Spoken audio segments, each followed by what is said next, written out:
Lorsqu'il fait très chaud en été, est-ce que je peux sortir avec mon bébé? Oui, mais en prenant quelques précautions. Privilégiez les sorties tôt le matin ou en fin de journée et évitez les heures les plus chaudes, entre midi et 16 heures. Habillez votre bébé avec des vêtements amples, clairs et fluides. La nuit, une simple couche ou un body peut suffire. Pensez également à le protéger avec un chapeau, des lunettes de soleil et une crème solaire indice 50 à renouveler toutes les 2 heures. Proposez-lui régulièrement à boire, même s'il ne le demande pas. Dans la poussette, ne le recouvrez jamais d'un lange ou d'une couverture. Cela augmente rapidement la température à l'intérieur et empêche l'air de circuler. À la maison, gardez la fraîcheur en fermant les volets et les fenêtres la journée et la nuit, vous aérez la pièce. Enfin, soyez particulièrement vigilant lors des trajets en voiture. La température à l'intérieur d'un véhicule peut monter très rapidement. Ne laissez jamais un enfant seul dans une voiture, même quelques minutes. Comment baigner mon bébé en toute sécurité pendant l'été? Les jeux d'eau et les baignades sont très appréciés pour se rafraîchir, mais ils nécessitent une vigilance permanente. Que ce soit dans une baignoire, une piscine ou à la mer, il faut rester toujours près de votre enfant lorsqu'il se baigne dans l'eau, voire qu'il soit au bord de l'eau. L'idéal, c'est même de se baigner avec lui. Les brassards, les bouées et les maillots de bain flottants sont utiles, mais ne remplacent pas la surveillance d'un adulte.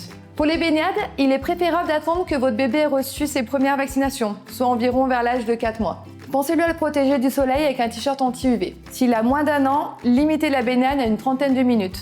Et contrairement aux idées reçues, il n'est pas nécessaire d'attendre après le repas pour se baigner. Enfin, gardez en tête que la noyade peut être très rapide et silencieuse. Même quelques centimètres d'eau peuvent être dangereux.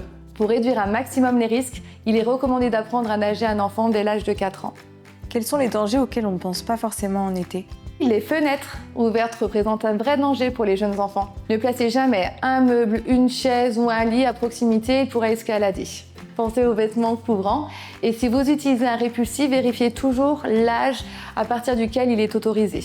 Par contre, en cas de piqûre de moustique ou de guêpe, consultez un médecin si vous voyez un gonflement important ou une gêne respiratoire, voire une réaction inhabituelle. Enfin, les feux d'artifice et les concerts peuvent impressionner les tout petits à cause du bruit. Si vous y assistez, gardez un peu vos distances et protégez l'audition avec un casque anti-bruit. Et n'hésitez pas bien sûr à le prendre dans vos bras pour le rassurer.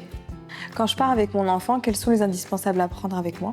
Alors pendant les vacances ou lors des sorties, une petite trousse de secours est très utile. Prévoyez un médicament contre de la fièvre, du sérum physiologique, un thermomètre, un antiseptique doux et quelques pansements, ainsi que de la crème solaire indice 50 et de quoi hydrater votre bébé.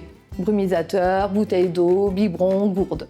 Restez cependant attentif aux signes de déshydratation ou de coups de chaleur. Une fatigue inhabituelle, moins de couches mouillées, difficulté à boire, une peau très chaude et dans ce cas-là, installez-le rapidement dans un endroit frais et proposez-lui à boire. Consultez un médecin ou un professionnel de santé si nécessaire.